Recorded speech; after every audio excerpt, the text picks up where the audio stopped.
This podcast is sponsored by Great White Hot Sauce. Do you like hot sauce? Then you'll love Great White Hot Sauce. It's a small batch handmade hot sauce. It's the sauce that bites. Find it at www.trygreatwhite.com. You won't regret it.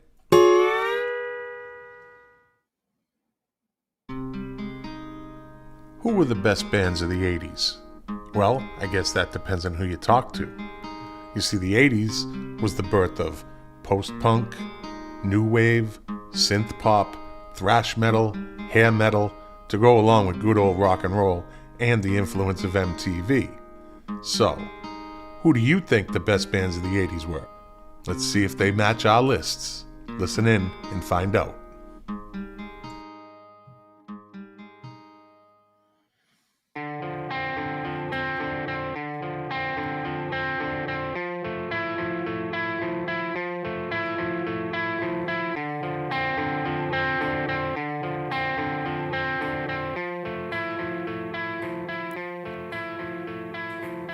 The KOFB studio presents Milk Crates and Turntables, a music discussion podcast hosted by Scott McLean with his co-host Jack Calabrese. Now, let's talk music. Enjoy the show.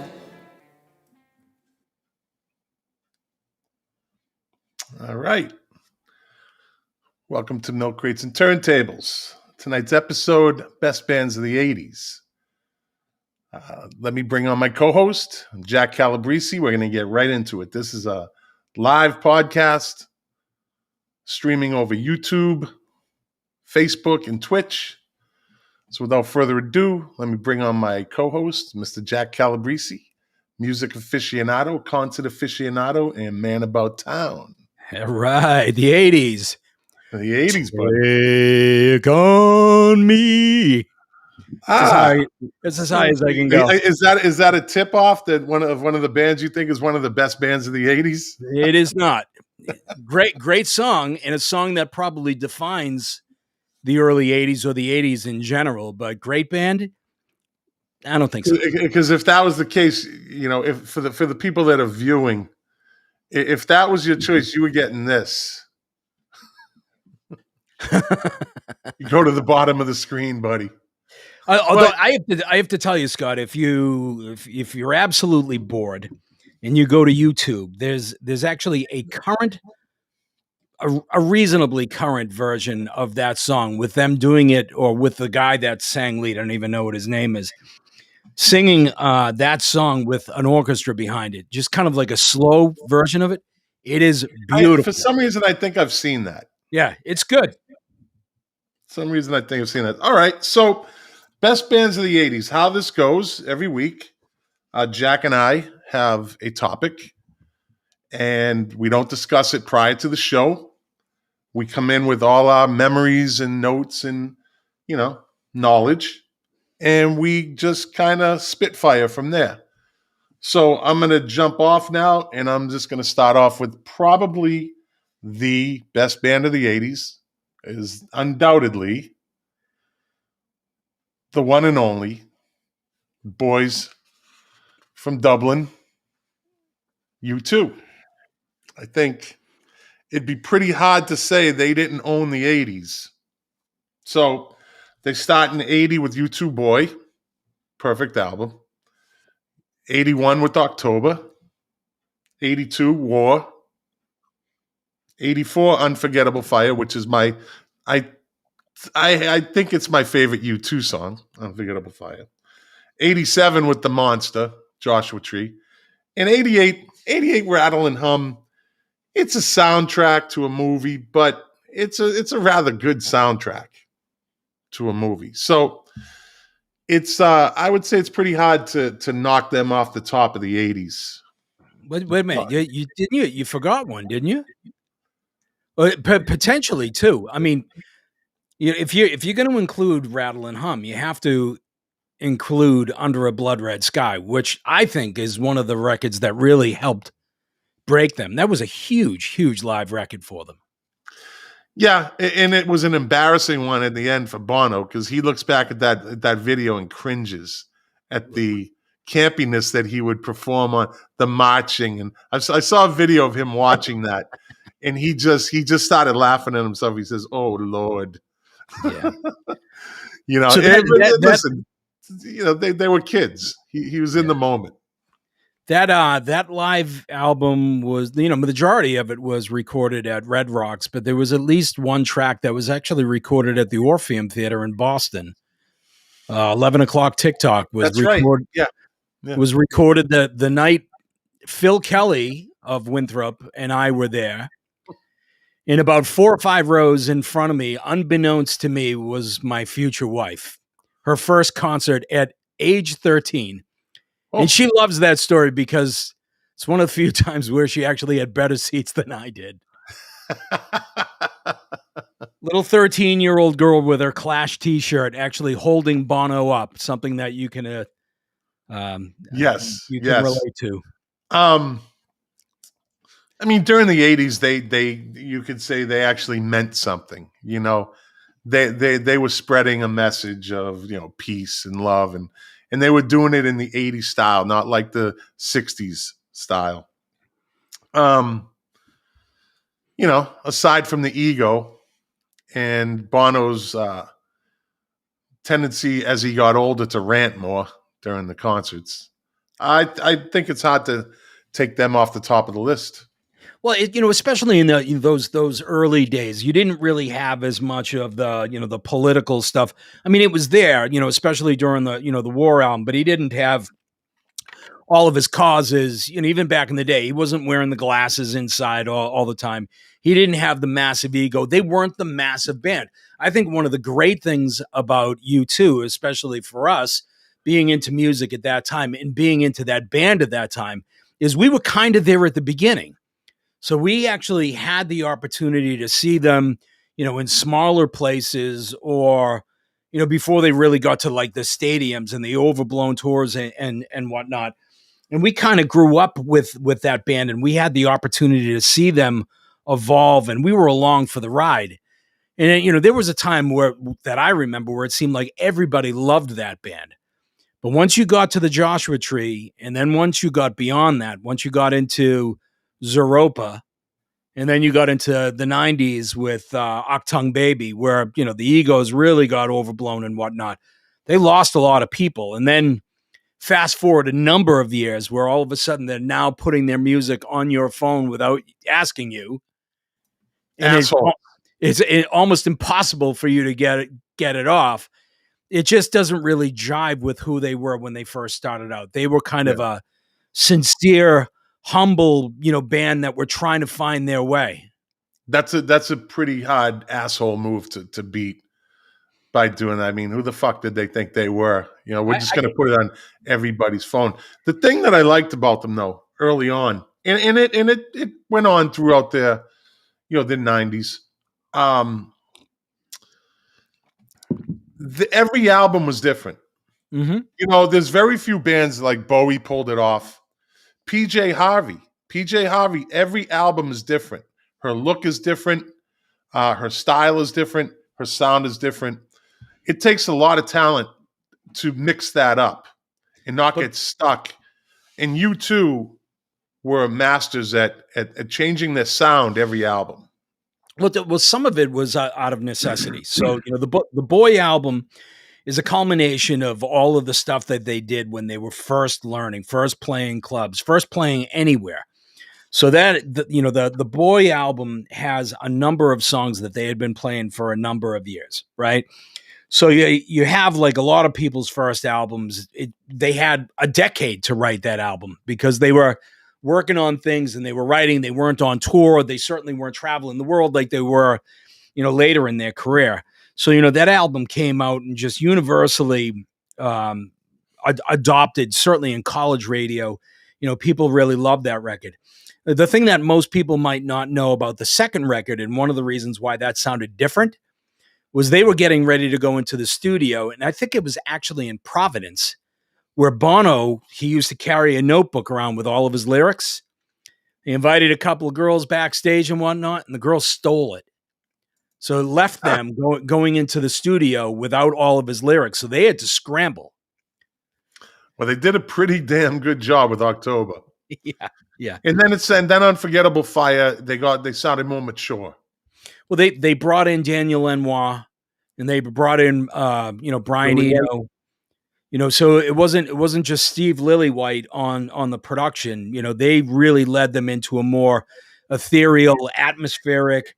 Had them explore a little bit more. Which I remember the first time that I listened to The Unforgettable Fire. There were songs like Pride on there that were kind of straight ahead, where I got my arms around it immediately, and then there were other songs that it took me a little bit. But you know what? I'm on the exact same page with you. And actually, Deb is too. Deb calls The Unforgettable Fire her favorite U2 record.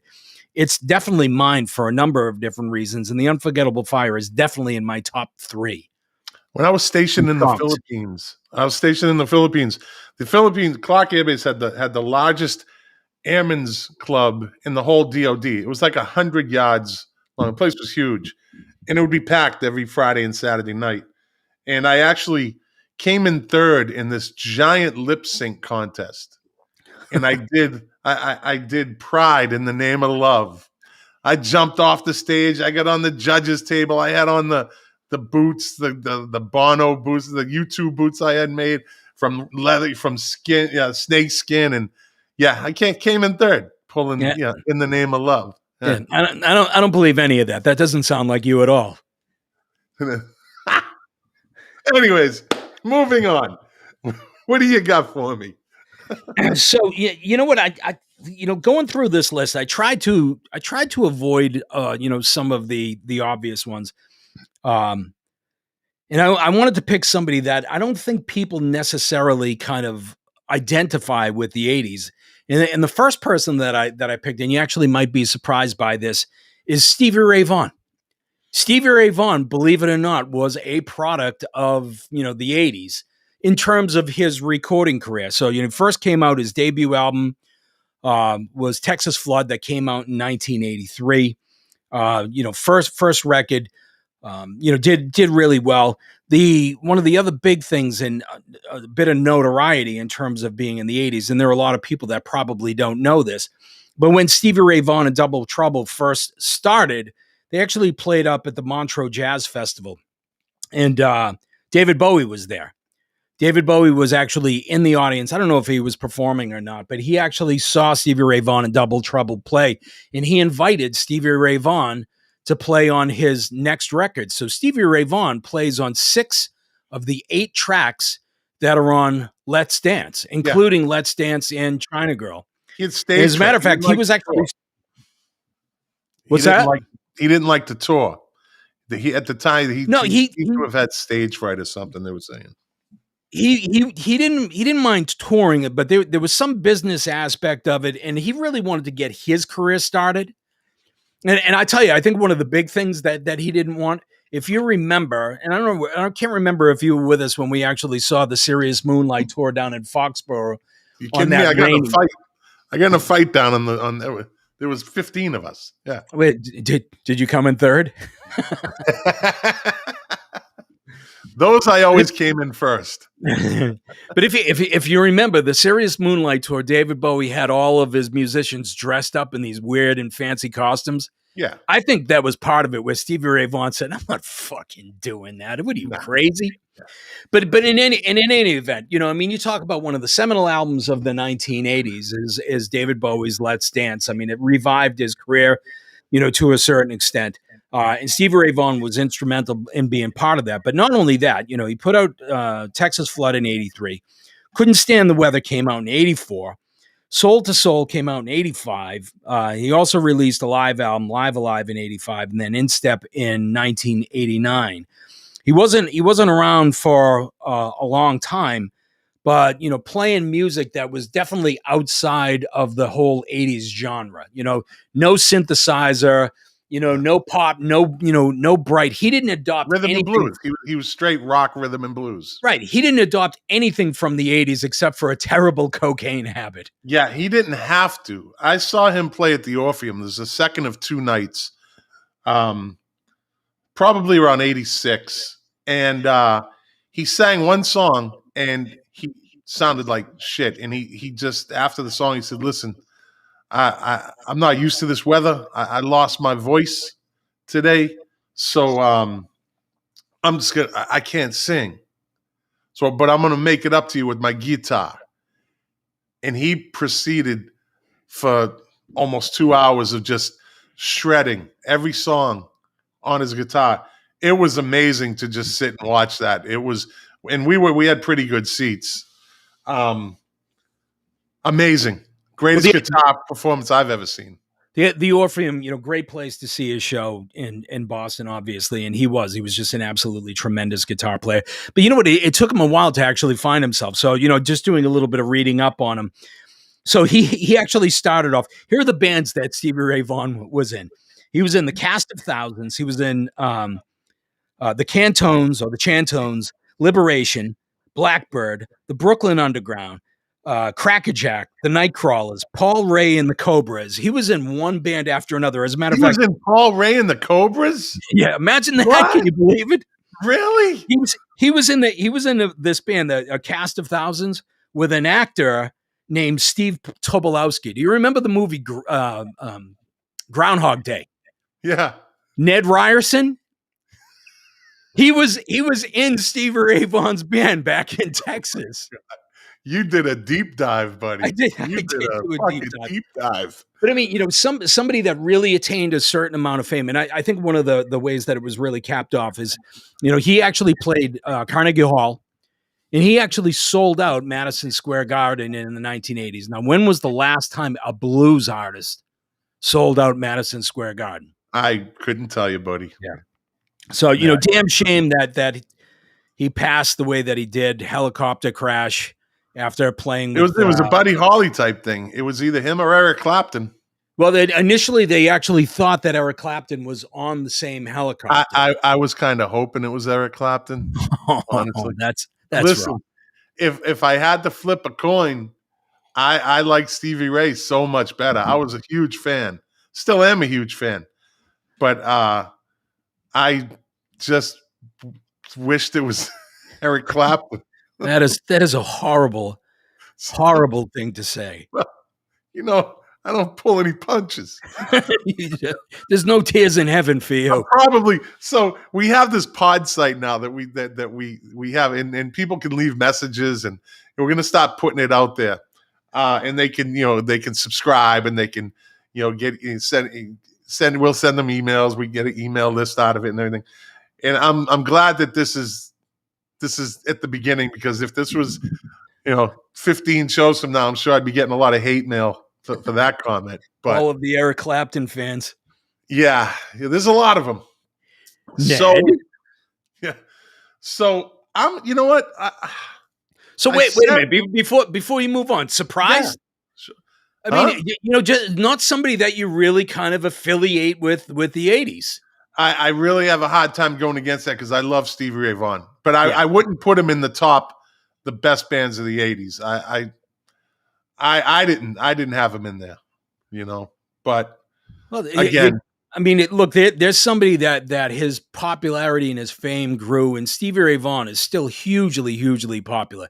There are a lot of bands that came and went in the 80s that did not have the staying power that Stevie Ray Vaughan and the longevity that his career has had. He's amazing. I mean, no one played a Fender better than him. Fender Strat. He was a unique sound. He was a unique look. He was all the way with Stevie Ray. That's that's what they would say, right? Yeah. So, I said U2 probably is the king of the 80s, but there is if you're going with U2 number one, there has to be 1A. And 1A in the 80s has to be, hands down, by far. And some might say they're better. Rick Rubin said this band was the best rock and roll band ever. AC/DC. So in 80, they come out with Back in Black. 81, For Those About to Rock. 83, Flick the Switch. 85, Fly on the Wall, which is actually one of my favorite albums. Sink the Pink. Those videos were fantastic videos. Shake the Foundation. I love that album. 88, Blow Up Your Video. AC/DC made 18 records. U2 has made 14 records. They kind of go in separate directions, though. So AC/DC's early records, you didn't really know much about them from before High Voltage, you know. But when they caught fire, they caught fire. U2, the last 8 years, last 5 albums, no one's really paying much attention to them. AC/DC has sold 200 million albums worldwide, 75 million in the US alone, whereas U2 has sold 150 to 170 million albums. If you want to go toe-to-toe, punch for punch, AC/DC might quietly be the best band of the 80s. And there's not many people that don't like AC/DC. Oh, here we go. We were going so good. You know what? I love AC/DC. And by the way, that's my noise. That's the noise I make. Come up with your own noise. I think AC/DC is a great band. I've seen them a bunch of times. Back in Black is one of those flawless albums that belongs in any, top 10 list or, Rock and Roll Hall of Fame or whatnot. But I think the thing that I struggle with AC/DC, and you just rattled off a bunch of album titles, there's a bunch of those albums that are just okay. And I think the biggest challenge that I have with AC/DC is they have their formula and they just don't deviate from it very much at all. There are some people that I think that if they're a passive listener of AC/DC would probably say, if you heard one AC/DC album, you've heard them all. Well, that could be said for a lot of bands, that, they have a formula that works. The kings of formulas that worked in the 60s were the Hollies. The Hollies were so formula driven. They put out a hit. They could put out one hit a month for 5 years. You have a formula that works. You go with it. When you have a guitar player like Angus Young, you go with it. Yeah. I mean, Van Halen didn't change it up until 1984 when they brought in the synthesizers. But before that, their albums was sing, bass, guitar solo, sing, Michael, and then that was the song, But the formula was fantastic. You can't beat a good formula. And when AC/DC puts their shit down, you know what you're getting. Yeah, and it's also a genre. I don't know if I agree with you there. Van Halen, even though their instrumentation and what they played may have been consistent, up until 1984. I think that they had. I think that they were better writers. I think that their songs are better. I think that they tried to do different things. I mean, if you listen to Mean Streets or Unchained, it doesn't sound like it would actually fit on Van Halen 1 or Van Halen 2. And The Cradle Will Rock, which had that crazy, sound that at the beginning, was a little bit different. I think that Van Halen was a little bit more dynamic, a little bit more adventurous in terms of where they went with their music. I think that AC/DC, they do what they do. They do it extraordinarily well. But there are a lot of those albums that you had listed in the latter part of the 80s and even throughout the 90s where I got lost. I just kind of lost interest because it was, to me, the same old, same old. And again, that's people's preferences, but 200 million people, and 75 million in the US, there's got to be something to that formula. There's no denying that they're a hugely successful band. And as a matter of fact, I think one of their best albums is the album that just came out.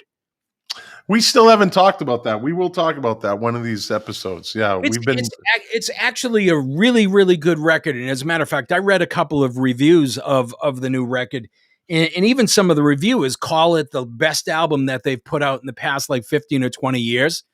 But it's still the same stuff. Well, if it ain't broke, right? Not hey, the last time that they went on tour, they sold out, Gillette Stadium and every other football stadium in the country. Who the hell am I, Mr. Insurance Man, to go and say, hey guys, how about we mix it up a little bit? So one of our viewers, Mark Flynn, just messaged in. The formula for steak is pretty damn good. Don't fuck with it. Tastes good every time. I don't need experimenting with my steak. I still eat it every week. AC/DC is steak. That's what they are. I like that. AC/DC is like a good steak. I never get sick of ribeyes. Yeah, but hold on. If that's your argument, you know what? I'll put on Back in Black once a week. That's all I need to do. I don't have to put on Flip the Switch or whatever the hell it's called. It is what it is. I know what I'm going to get. It's juicy. It's meaty. It's fantastic. But I don't have to venture out to any of those albums that they made in the late 80s that I don't really know, because I can listen to Back in Black or For Those About to Rock and get the same juicy A1 medium rare. Not even pink, but red in the middle steak sound. Take that, Mark Flynn. All right.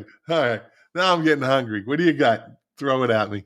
Give it to me. So you know what? Just because you brought them up, and I know that we talk about them a lot, but Van Halen, I would put Van Halen ahead of AC/DC in terms of being one of the big bands of the 80s.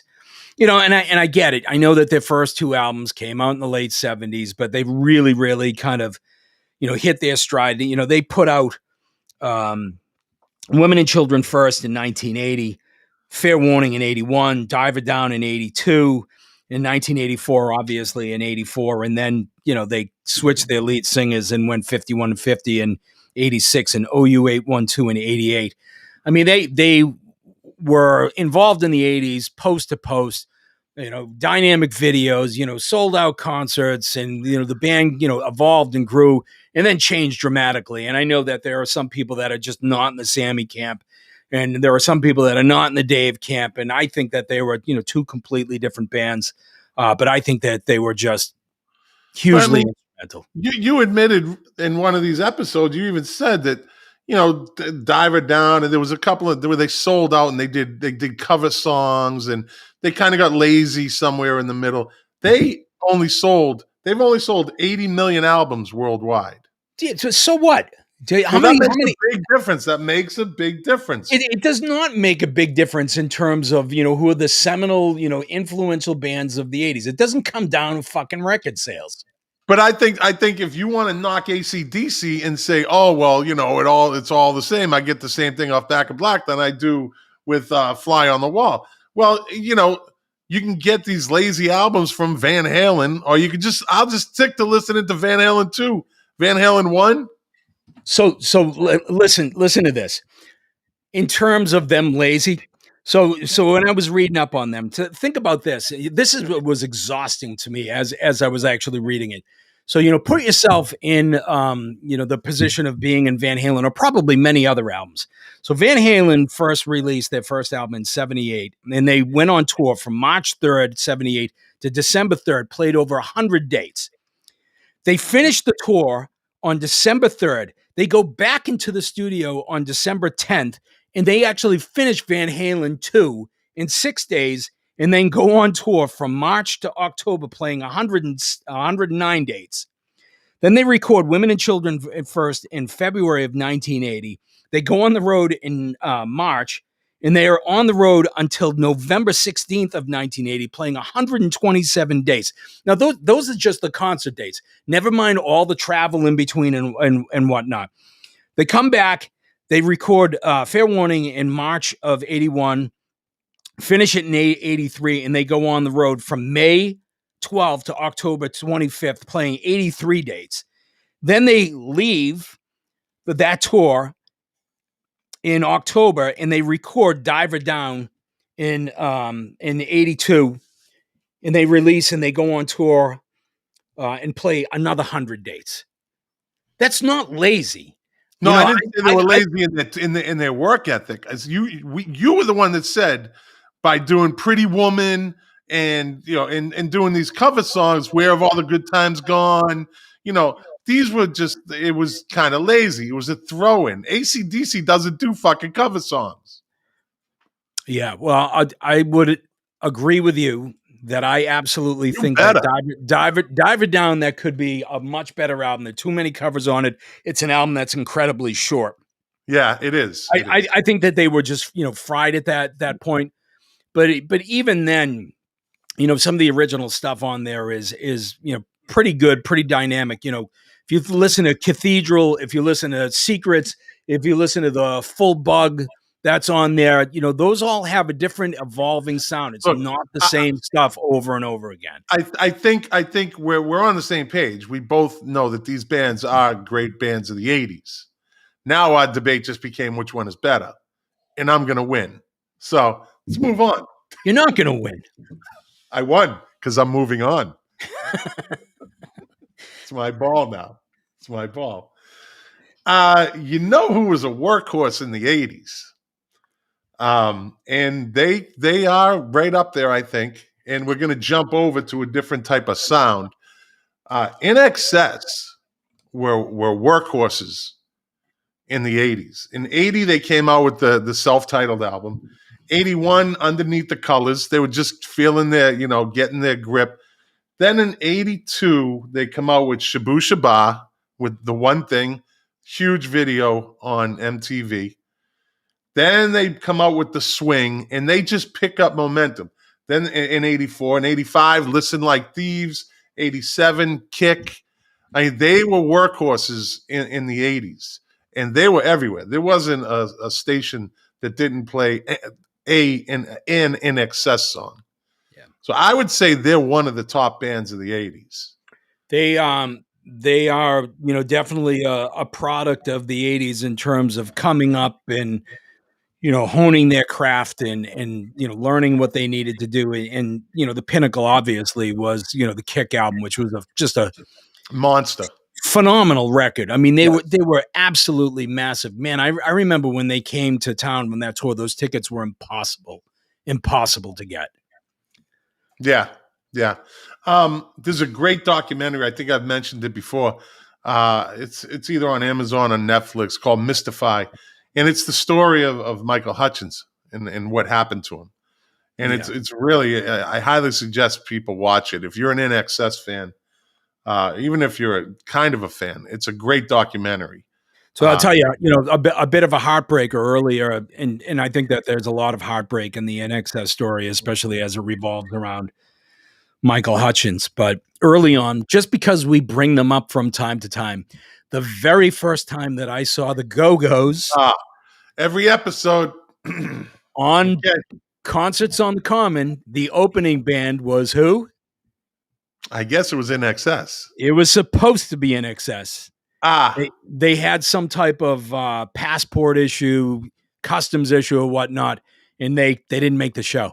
When I saw U2 start the Elevation tour in Fort Lauderdale, it was the first show of the tour. PJ Harvey was supposed to back them up. I get the fucking cores. I feel your pain. I saw PJ Harvey open up. There's a huge difference between PJ Harvey and the cores. Yes. Fucking huge difference. Huge difference. And I get the cores. That's what you get. That's what you deserve. That's what that's what you deserve. No, not me. You. Hold on. I just realized that my computer is not. Nothing like technical difficulty. I can see you and hear you fine. Live podcast. Sorry, I should have did that before we started, but I was listening to my AC/DC album. Which one? Fly on the Wall? It's one of my favorites. Fly on the Wall, please. Who said that? Probably late 80s. That's she's one of my Facebook friends. Nirvana is kind of 90s, but well, nah, they broke in the late 80s, right? Well, I mean, Nirvana is the case that we talked about, like with the Who. They were great. They broke in the 90s actually, but Nirvana was, yeah, they definitely didn't have any. Now that I think about it, so we'll move on from that. well, Anyways, Nirvana, they formed in like 87 or 88. But I mean, if you're talking about, Smells Like Teen Spirit and all of that stuff, you're definitely talking about 90s. But you know what? Because you just brought them up, and I don't remember in what context you just brought up, but you actually talked about the Who.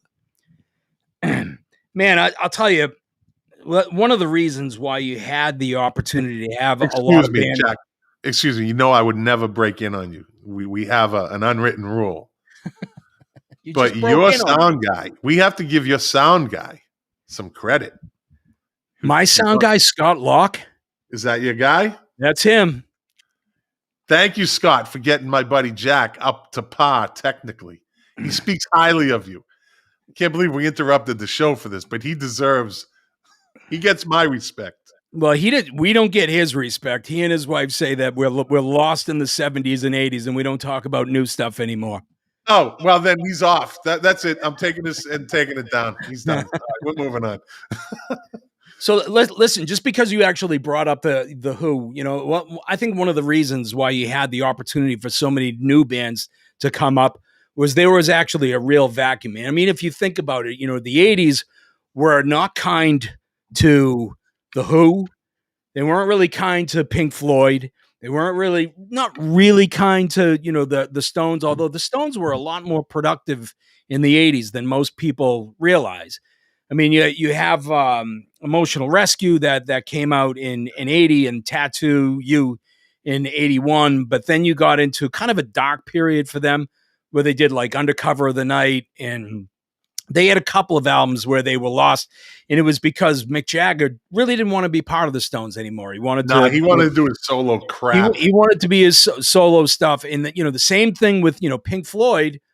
Roger Waters and David Gilmour, weren't getting along, and so they weren't producing. Although, Pink Floyd had that big record, but they brought in outside writers to actually do that to make them sound like a Pink Floyd album. I think that once the 80s came, you had a lot of those bands that came up through the 60s that got a little bit lost.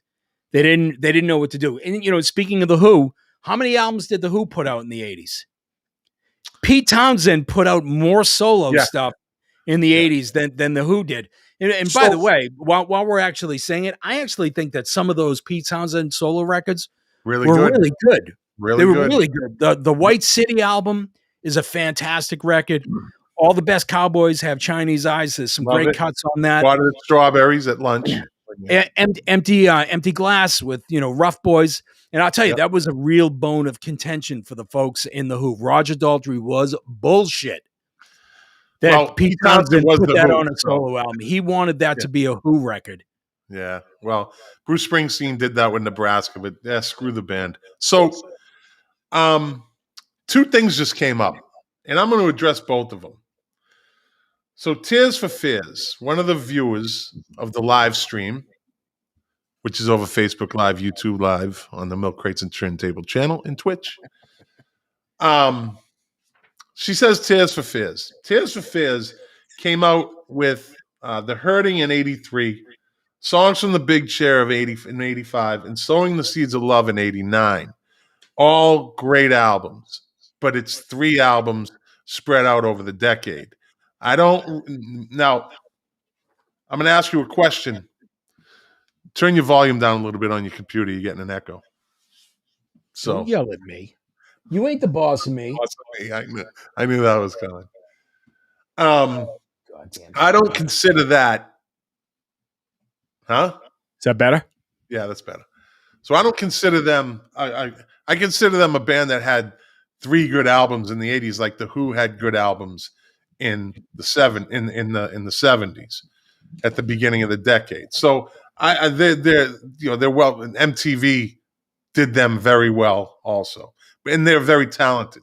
So I wouldn't say Tears for Fears. Now, Mark Flynn, one of our viewers, again, he messages in the Police.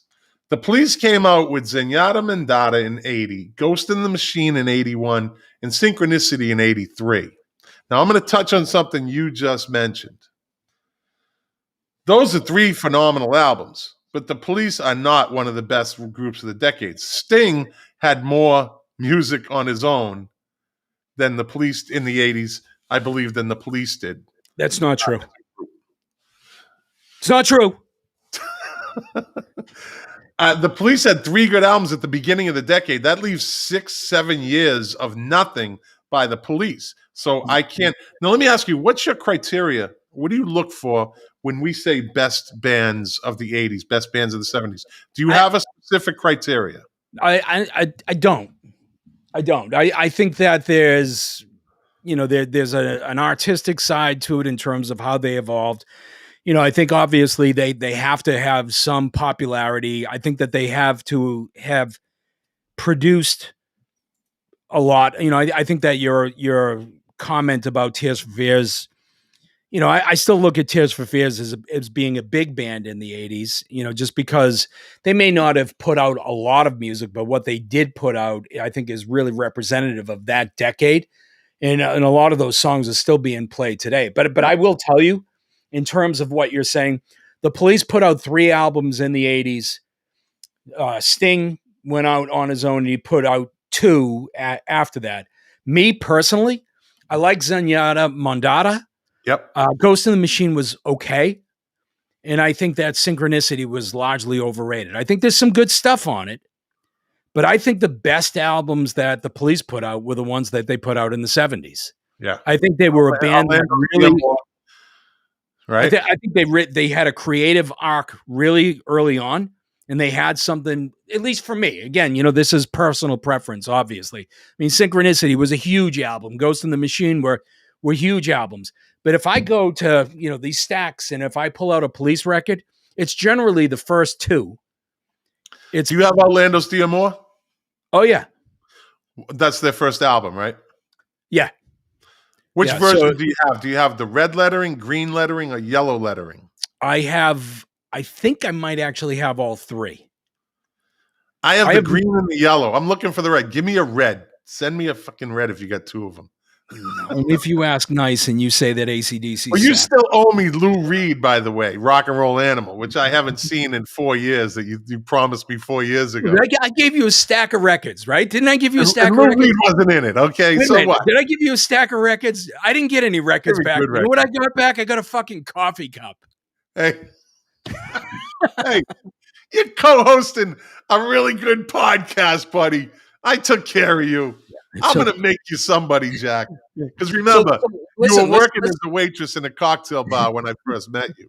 We've already shown that. Yes, I know that. And I would be something either with or without you. All right. Here we go. So every week. I'm telling you, I wholeheartedly agree with you that I think that the Police were a huge band in the early 80s, but you're right. By 83, 84, they were pretty much done. And Sting wanted to go solo. And I'm sorry, but Synchronicity, to a certain degree, was a Sting solo record. And I have to tell you, what you want to talk about huge disappointment. I remember me and Mark Talent, and I think it was Michael O'Keefe. We were in Marblehead watching some of our friends play baseball, and we had a radio with us. And on WBCN, they were talking about it, 3:00, they were going to play the brand new Police song, and we were all excited. And we huddled around that, and they started playing Every Breath You Take, and I was like, what the fuck is this? Hugely popular song, but I don't know. Yeah. Again, I think the first 2 Sting solo albums are actually better than the last 2 Police records. I can't argue with you. They were good albums. Yep. They were good albums. Personal taste. And, Sting, as time went by, got a little full of himself, got a lot of full of himself, and started playing the lute and started singing about, the shipping industry in the 1800s and whatnot. That's a good way to lose your audience or whatnot. So yeah, I just eliminated two that I don't think. But what I want to say is, I'm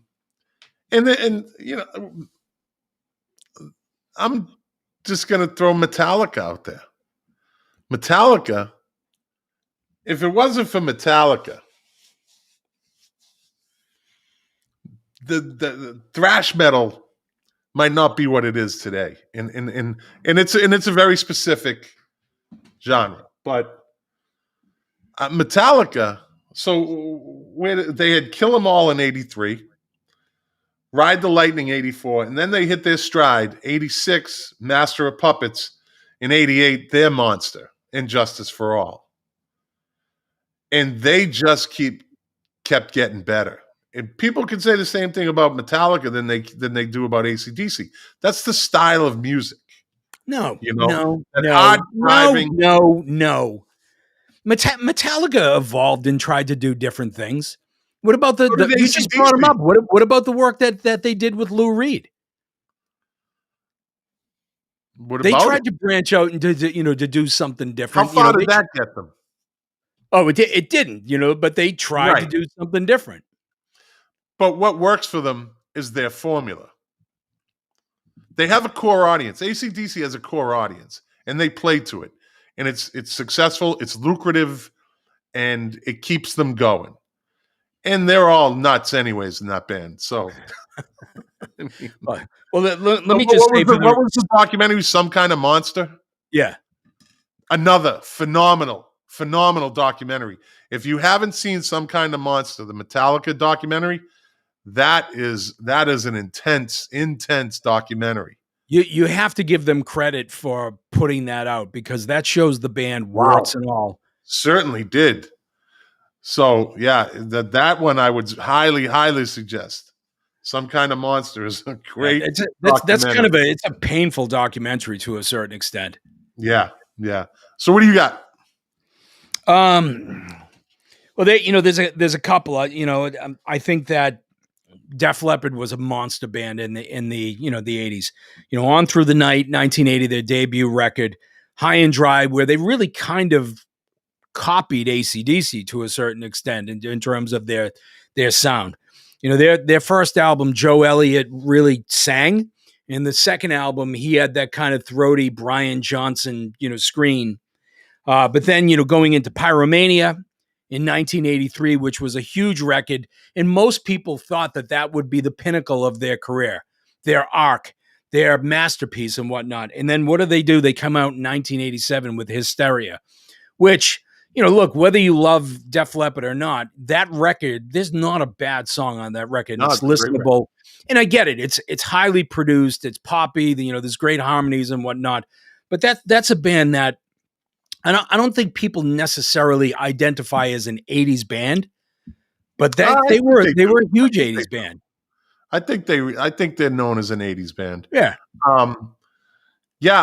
Where did we saw them at Cape Cod Coliseum? That was High and Dry tour? No, that was on. No, wait a minute. I think you might be right. It was High and Dry. Yeah. Yeah. No, it was on the Pyromania tour. Did Pyromania? Well, they had just broke with Photograph. Right. So that's the Pyromania tour. That's when, they were all wearing the Union Jack shirt without the sleeves, and bought. Every asshole that went to that concert bought that same shirt, like you and I. Yeah. And as the story goes, I love telling the story real quick. We're at a keg party on a Saturday afternoon. What year would that be? It was 83. 83. So I was I don't know, 19 years old, 19. So you were what, 15, 16? No, I was 17. 17. Neither one of us have a license. I take my brother's 1978 Camaro with a cooler full of beer because you suggested we go see them down the Cape Cod. We drive from Boston down to Cape Cod with a cooler full of beer and a car that wasn't ours. Huh? No tickets. No, we didn't get pulled over. Yeah, no. We didn't have tickets. We didn't have tickets to get in there. Exactly. we left the keg party to just go on this mission from God. And we get in and we see the show. Crocus backed them up, right? And then we leave. And as we're leaving, there was some parents waiting for their kids. And I remember saying to you, "Did you see that kid get stabbed in the audience?" Yeah. We were, anyways. That place was a hellhole. No air conditioning, terrible Cape Cod sound. Coliseum. Oh yeah, yeah. But we drove. The thing that I remember about that is it was a total whim. Like, let's go, and we were almost kind of like challenging each other. Wait a minute, are you serious? Are you serious? And before we even knew it, well, I asked my brother. I said, "Can I use your car?" And he said, "You don't have a license." I said, "That's okay." And he throws me the keys and said, "If you get caught, you stole it." Yeah. That was that. What I remember is we went down, saw the show. There were two opening bands. I remember one of them was Crocus. I don't remember who the other opening band was. Saw Def Leppard. They were phenomenal. We brought our idiot T-shirts, put them on, and went back to the same keg party. Yeah. When we got back. Yeah. Because it was the never-ending keg party at John Farmer's house. At John Farmer's house. Yep. Absolutely. Beautiful. So I think, in terms of best bands of the 80s, that Def Leppard absolutely belongs up there. I'd put them up there. I think they sold 100 million albums, so they're definitely up there. Now, it's a funny thing. So I want to go back to AC/DC and their album sales. So they've sold. Go ahead. I saw you want to say it. So they've sold 200 million albums worldwide, 75 million in the US, right, alone. The Rolling Stones have sold 240 million albums, right? Led Zeppelin, 200 to 300 million, whatever the number is with them. The Who has only sold 100 million albums. AC/DC has doubled album sales on one of the iconic bands in music history. Yeah, but AC/DC's output has got to be twice as much as the Who's. Well, what did we say? AC/DC's put out 18 records. So the Who's studio from the albums 60s to the 80s, probably at least 14. What, the Who? 12? No, I don't think so. I mean, look, forget about the 60s for a second, but you get into Who's Next in 71, Quadrophenia, the Who by Numbers, Who's Next, Face Dances. It's hard. I think they only put out 6 albums between 1971 and 1989. My Generation in 65, A Quick One in 66, The Who Sell Out 67, Tommy 69, Who's Next 71, Quadrophenia 73, The Who by Numbers 75, Who Are You 78, Face Dances 81, It's Hard 82, Endless Wire 2006, and Who in 2019. So that's what I'm saying. The Who has not. No, they had about they have 13. I thought they had 14. They had 13 albums.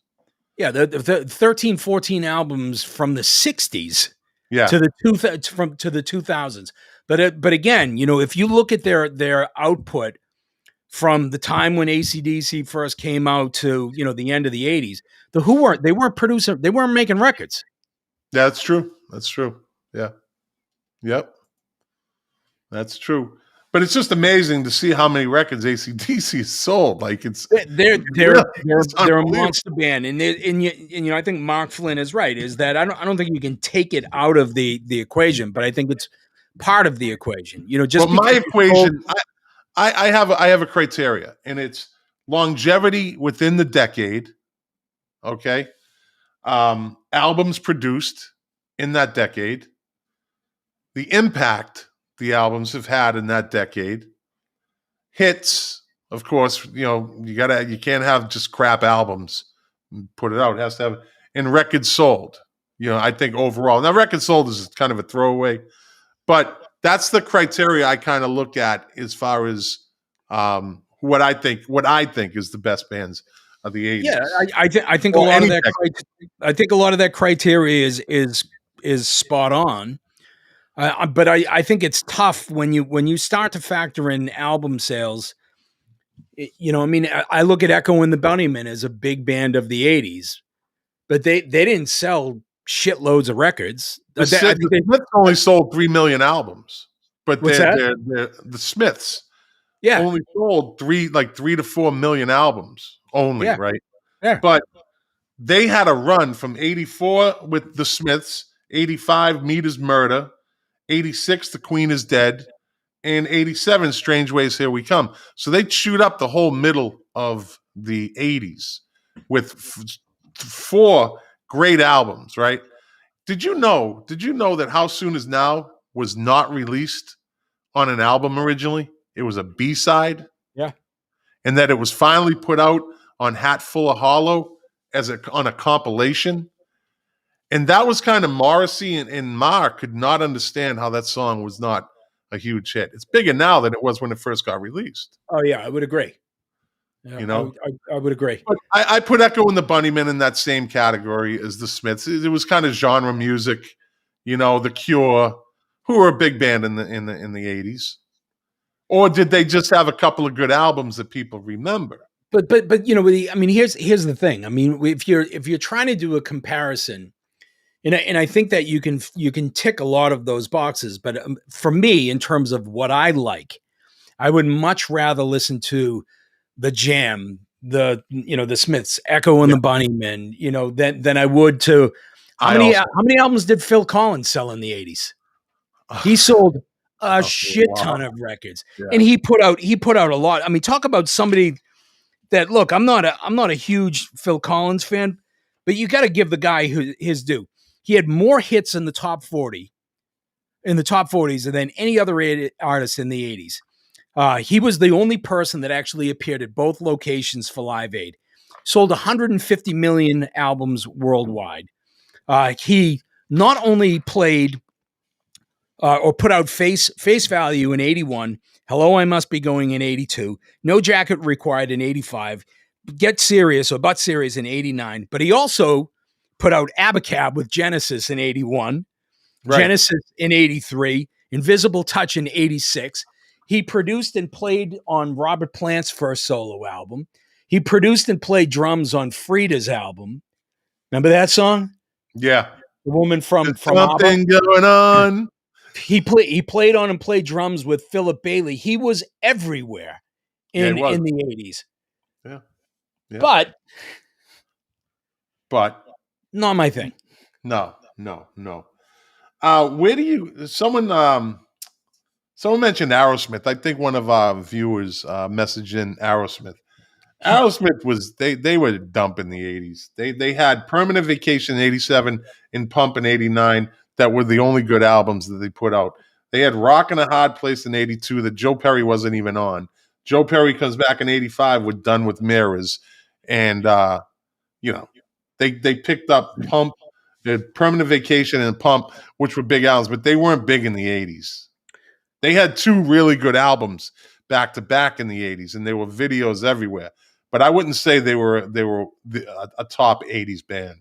I would disagree with that. So I agree with you. I think that there's Aerosmith and there's Aerosmith 2.0.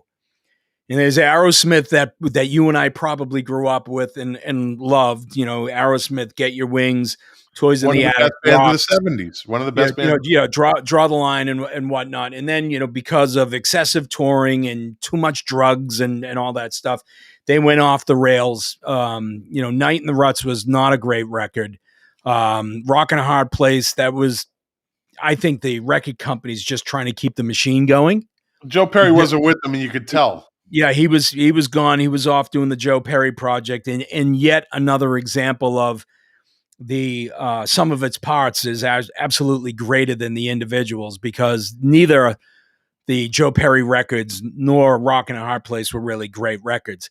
I think actually Done with Mirrors is really an underrated record, and I think it's really kind of the link between Aerosmith in the 70s and before Aerosmith 2.0. But I would disagree with you that I think that Aerosmith, especially in the late 80s, were enormous. Now, I didn't like that. 2 good albums at the end of the decade. Yeah, they were okay. Yeah, I'll tell you one of the other things that I really appreciated about Aerosmith in the later part of the 80s, they weren't afraid to bring on really amazing opening bands with them. So I actually had the opportunity to see them a bunch of times in the 80s. And I saw them, and I think it was 86, maybe 87, and they had the Black Crowes open for them on their kind of debut tour. Then the next time I saw them, they had Guns N' Roses open for them. And if I heard correctly, they weren't really writing their own songs toward the end. They of were not. They were hiring people. Desmond Child. That's where I really. Then you're not giving me anything. I mean, anybody could have a songwriter, and they were just being Aerosmith. They weren't Aerosmith. They were just being Aerosmith. That's why I won't give them the credit they deserve in the 80s. Listen, fucking Monsters in the 70s crushed it. Absolutely crushed it. I think they were as big, if not bigger, than the 80s. I didn't like them as much in the 80s, but I think that they were huge. They were big in the 80s because of videos. Videos pushed them all. They had a video for every fucking song on the album. They were still big. But I don't give them the credit they deserve. Okay, there's two types of people. There's people that do deep dives on bands and say, you know what, I kind of lose respect for that because I know what I know now. And then there's other people that just listen and say, hey, I like them and they were good. And I can't dispute what somebody thinks. You know, if they liked Aerosmith, I'm personally saying they weren't. They were frauds, but they good. They had great songs that they didn't write. You know? Yeah. I don't know. I lost a lot of respect for them. I liked the songs. Don't get me wrong. I didn't go, screw them like I did with Van Hagar at first, which I ended up being, I think, wrong with that because I do like them now. It took me a while to warm up, but I just, they were okay. They were good to drink to, but I didn't see them as the band of the 70s. No, I think in the 70s they were an honest, hardworking band, and I think in the 80s they were corporate rock. Jack, do you like the Thompson Twins? I remember I saw the Thompson Twins a couple of times. I saw them at the Orpheum. You might have been at that show. Maybe we were there. I don't know. Yeah, we were there. I actually like a couple of their songs. You know, I mean, "Hold Me Now" was obviously a huge song of the the 1980s. You know, if you're putting any type of pop mix, a mixtape, if you will, of the 80s, "Hold Me Now" has got to be on there, right? Absolutely. They have a lot of good songs, but they weren't long. They have no longevity. What about Journey? What about Journey? Huge band, right? You know, 80 they came out with Departure, and that was what was the hit off of that? The one that was on Caddyshack. Any Way You Want It. Any Way You Want It. Yeah. Then they had in 80 again another Dream After Dream, which didn't really have anything. But then Escape in 81, Frontiers in 83, and my favorite Journey album, Raised on Radio, in 86. So they put out 5 albums. One's a throwaway. Dream After Dream didn't really do anything. But every one of those albums had something on it. And Journey was all over the place in the 80s also. Sure they were. They were a huge band. I mean, the Escape album, actually, those 3, Escape and, Frontiers and Raised on Radio are all great records. You know, they were all fantastic. Although I think that last one, wasn't that the one where they booted their bass player out and brought in Randy Jackson? And I don't get into their band stuff because Neil Sean, every song, I saw them a couple times, and every song, and I saw them with the Filipino guy, and there's not a song he doesn't walk to the front of the stage and let everybody know, I'm the lead guitarist for Journey, and this is my band. It's not one song. I'll tell you, you may or may not remember this, but obviously Live Aid was a huge event in the 80s, and We Are the World. And if you remember, Canada actually put out their version, and then remember all the heavy metal guys and gals put out Hearing Aid. Oh yeah. And somehow, I don't know how it happened, but Neil Sean ended up on that. And one of the things I remember reading is that, the guys from like the Scorpions and, Motley Crue and whatnot just couldn't believe what a monster guitar player Neil Sean is. Neil Sean's there's no doubt he's a great. He is a dreadfully underrated guitar player. He is unbelievable. Right. So somebody just dropped in. One of our viewers, Damon Denoya, mentioned Depeche Mode. Now, Depeche Mode was a hardworking band in the 80s. 81, Speak and Spell, Just Can't Get Enough was the hit off that. 82, A Broken Frame. That was kind of, I didn't really. 83, Construction Time Again. Everything Counts is on that one. 84, Some Great Reward, had People Estranged, Master and Servant, Blasphemous Rumors, Somebody. That was Martin Gore. Martin Gore was an interesting compliment to Dave Gahan. And a lot of people don't know there's two different singers in Depeche Mode, or they didn't know. Because then in 86, Black Celebration, which had Black Celebration, A Question of Lust, Stripped, A Question of Time. 87, Music for the Masses, Never Let Me Down, Strange Love, Behind the Wheel. And then right at the beginning of the 90s, they came out with their monster, Violator, right? I don't want to count it, but you got to think that they were working on that in the 80s because it just broke at the beginning of 1990. But I won't throw it in there. But I got to give them one of the bands in their world, the synth pop. They changed synth pop. They were the ones that laid the groundwork for using synth as primary instruments. No one had done that since Kraftwerk. And Kraftwerk was in a funny time, you know. And I know you might not. I don't know if you're a big Depeche Mode fan or not. I love Depeche Mode. I actually think that they're a great band.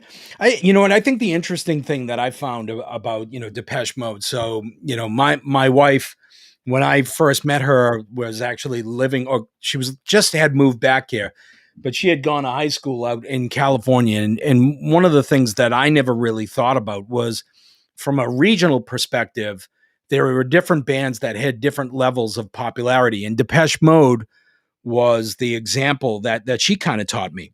So Depeche Mode were popular when they played in and around Boston, and they would play, maybe they played the Garden, or maybe they played down in Great Woods for a night.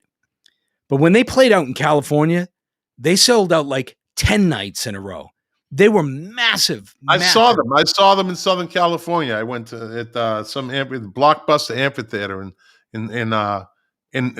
Southern California. I forgot. So I saw them in like 90. Let me see. I was there, I think like 92, 93 or 94. I saw them with a bunch of my friends that we were stationed together. And, I was like, God damn, I forgot how many fucking good songs they had. Like, they started playing it, and I was like, I forgot about that song. I don't usually get shocked at concerts as far as music-wise, but you just forget how good they are and how good their music was and how many songs they really did have on the radio. Yeah, but what is it? What is it that is different about it? If you talk about California compared to Boston, you're not talking about rural compared to urban, necessarily. But why are they so massive out in California and they're just popular in the Northeast? I don't understand that. Why is Morrissey huge in Mexico? He's a fucking god in Mexico. Who knows? Yeah. Who knows why they pick up on these things? I have no answer for that. But they just, maybe it's because K-Rock was a big Southern California. They were the WBCN of the West Coast, and they pushed Depeche Mode a lot. So probably that had a huge influence on what was going, how they got promoted and how they got, how they sold albums and sold out concerts. I think that California was far more open-minded in terms of bringing in alternative music. I think Boston was the same way though, but because it's a college town. But again, outside of that, yeah, and plus it's a different sound. It was a whole different sound. Well, I'll tell you, another example of it, like, my wife told me that, like, Oingo Boingo, Danny Elfman's band, when, back in the 80s, they would sell out, arenas, 5 or 6 nights in a row. And when they came to Boston, they would play like the Orpheum for, what does the Orpheum hold? Yeah. 2,500 people. Yeah. Who people think was a big band of the 80s, but It was like Sugar Ray Leonard in his older years in a boxing match. He tries to win the last 10 seconds of the round, you know, and he tries to steal a round, they call it. I think Guns N' Roses stole the last 10 seconds of the 80s because they only had 2 albums. Appetite for Destruction in 87, a monster album. Yep. I'm not saying I don't like Guns N' Roses. And then they came out with Lies in 88, which is a fucking great album, but it's half a live album. Yeah. So, it really, I think they stole the round in the 80s, but I wouldn't say that they were a big 80s band. They don't meet the criteria that I have for chewing up years of the decade. I think they were a great band that had 2 good albums in the late part of the decade. Yeah, I don't know. I still think that a lot of people identify with Guns N' Roses as being one of the biggest bands of the 80s. And I agree with you. They didn't produce albums throughout that decade, but that album was so huge. And I actually think it was kind of a reaction. I think that people were getting really tired of the other kind of corporate hair metal, your Warrants, Poison, Winger, Rat. yeah, all of those bands that were really going by a formula. Now you had a band that had some real, dare I say, some integrity from a musical standpoint that was kind of gritty and was doing something that was a little bit more honest. I think a lot of people found it really refreshing. Well, they were the pure mix of punk and rock. Yeah, they were the perfect storm. Yeah, they just, that was their style. They had a very unique style, and Axl Rose was a very unique frontman sound and everything. Let's throw out one more. Duran Duran. Huge band. Yeah, of the 80s. 81, they came out with Duran Duran, which people forget. Planet Earth was their first hit. That was the first song. It wasn't Hungry Like the Wolf, but only because MTV played Hungry Like the Wolf, they got popular. 82 was Rio. 83, 7 in the Tiger, in the Ragged Tiger. 86, Notorious. 88, Big Thing. 88 was, Big Thing wasn't really a big thing, but you got to put them up there. Yeah, you can't deny that all of the videos that they had, the popularity, especially with young girls and whatnot. But I have to tell you, I think that there were a lot of guys in and around where we live that kind of dismissed them as a boy band, and I get that. The fashion, they were all good looking guys, the videos and all that, but they put out some great music. What about Rush? Rush is 80 Permanent Waves, 81 Moving Pictures, 82 Signals, 84 Grace Under Pressure, 85 Power Windows. Their hit off that was the Big Money. 87 Hold Your Fire, with Time Stands Still with Amy Mann, which is the greatest green screen video ever made. Time Stands Still with Amy Mann, and she's running. You got to watch that video. It is but so. Don't you think it's funny? Like if you were to ask, just the average person on the street, who was the bigger '80s band, Rush or Guns N' Roses? Nine out of 10 times, it's going to be Guns N' Roses. Absolutely, because the memory says the Guns N' Roses because of Appetite for Destruction. Yeah, I mean, and just because they only put out 2 albums in the '80s doesn't mean that they weren't an '80s band. I mean, if you look at Nirvana, the biggest band of the '90s, how many albums did they put out? They put out, let me see. How many albums did they put out in the '90s? Major label releases. 3, 4. They put out Nevermind. Then In Utero. And that's it, unless you actually count the Unplugged record. Yeah. Again, they were the groundbreakers though. There's something to be said for them punching through, in setting off. I love Nirvana, but I was always an Alice in Chains guy myself. Yeah, see, I didn't think that you necessarily had to choose. Like, there was always No, that no, weird. I didn't choose. I just preferred. I liked Alice in Chains better than Nirvana. If Yeah, that's but how. don't you remember there was that weird thing and I know we're leaking into the '90s, but you were either a Nirvana fan or you were a Pearl Jam fan. You were either an Oasis fan or you were a Blur fan. You were either an Yeah, I didn't. AC/DC fan or you liked different types of music. I know. I never got caught up in any of that. I never got caught up in the. No, I would silly. joke around and say, there's Motley Crue fans or a Rat fan. I was a Rat fan. I loved Rat. I think Rat was one of the best the hair metal bands of all time. If you want to listen to their sound, they're raw, gritty. They weren't like Poison, and they weren't like They were close. They the were Motley closer to. Crue. This is probably unfair, but they were probably closer to Guns N' Roses. But in They reality, were. Guns N' They Roses were. was probably closer to Rat. Listen to Rat. I mean, again, and listen to the difference between them and the rest of the hair metal bands, and you'll see they were hard. They were a little grittier. Stephen Percy was a great frontman. So, all right. Hey, Well, what do that? you think about carrying this on next week? Because we haven't talked about a lot of people, and it's 10:15.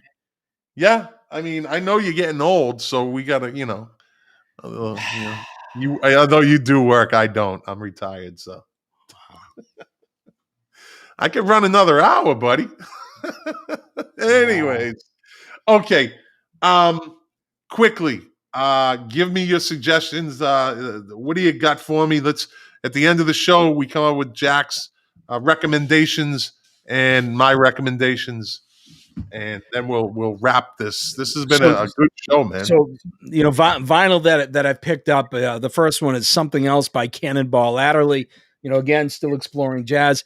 There are a lot of people that actually regard this. If you actually want to get into jazz, this is the first record you should buy. And there are a lot of people that, even though this is a Cannonball Adderley album, a lot of people regard this as a Miles Davis album, who is also on playing on this, along with Art Blakey and some other folks. One of the things that I actually found, and I know we were talking about them, but the last U2 album I found, believe it or not, in a discount bin. No, really? I actually think that there's a lot of really good stuff on this record. I think, people are maybe a little oversaturated with U2, maybe a little bit tired of them. A great band of the 80s that we didn't really talk about, the Pogues. So I think we got our point across with in the Irish music in America. Yeah, the Pogues, no doubt about it. This is great record produced by Elvis Costello, fantastic record. And last, so you mean the Elvis Costello that got kicked out of the studio and called fat and lazy? Yeah, pretty much. And then last but not least, my current favorite guitar player is a gentleman by the name of Grant Green. Scott. Not necessarily this record, but Grant Green started out as a straight ahead jazz guy. His latter albums are all funk. They are unbelievable. I think you'd really like them a lot. I'll give it a check tomorrow. I'm going to recommend, I don't have the vinyl. This has been kind of a weird week for me. PJ Harvey, Stories from the City, Stories from the Sea. Great album. If you want to get a taste for what it sounds like, go to YouTube and watch Good Fortune. That's the name of the song from PJ Harvey's 5th studio album, probably one of her more successful albums. Stories from the City, Stories from the Sea. People, listen to different music. Break out of that loop. Get out of your loop. Go listen to some PJ Harvey. Go listen to some of Jack's suggestions. I'm telling you, get out of your loop. Go find stuff. Go listen to Good Fortune, PJ Harvey on YouTube. But just get out of your loop. Go for the new suggestions. Trust us. You're going to find something you'll like. And with that, buddy, another great show. I think we're on track. We're technically sound now. When we're not into, wow, this is an hour and 20 minutes. This was our generation, though, buddy. We just started to scratch the surface. We haven't talked about Prince. We haven't talked about REM. We haven't talked about a lot of people. So maybe we'll pick it up next week. There's plenty to talk about, and we're not we're at the point now where we're not opposed to do a part 2. We haven't even talked about Dexy's Midnight Runners yet. Just the greatest one-hit wonder song of all time. Screw Hey Mickey. Screw that song. Come On Eileen is the greatest one-hit wonder of all time, buddy. Dude, I have to tell you, and I know that we were signing off, but because we were coming into this, I actually listened to Dexy's Midnight Runner, that album from cover to cover, probably for the first time in my life. It's not great. It's not a That's great. why there was only one hit on it, buddy. There's a couple of things on there that are really good. There, they do a cover of Jackie Wilson Says, which is a Van Morrison song, which is really good. And I really wanted to like it. I wanted to find this diamond in the rough. It's yeah, sorry. Womp, womp, womp, womp. It's okay. And on that, buddy, stay on for a minute. Everybody else, thank you for watching on the live stream. Thank you for listening. If you're listening to the podcast, this podcast goes out over Apple Podcasts, Google Podcasts, Spotify, Stitcher, Overcast, Pocket Cast. It's on pretty much every podcast platform. If you listen to the podcast, share it with your friends. If you like it, share it with your friends. I'm going to be sending out this week on social media. We have a new pod site that you can go in and subscribe, and you can send us an email. You can send us suggestions to future shows, whatever you want to talk to us about. Let us know if you have information that we might have missed or you want to correct us. Let us know. We're not above that. But I'm going to be sending it out. So grab hold of it, pass it on, listen to the podcast. And with that, people, thank you very much. We'll see you next Wednesday night.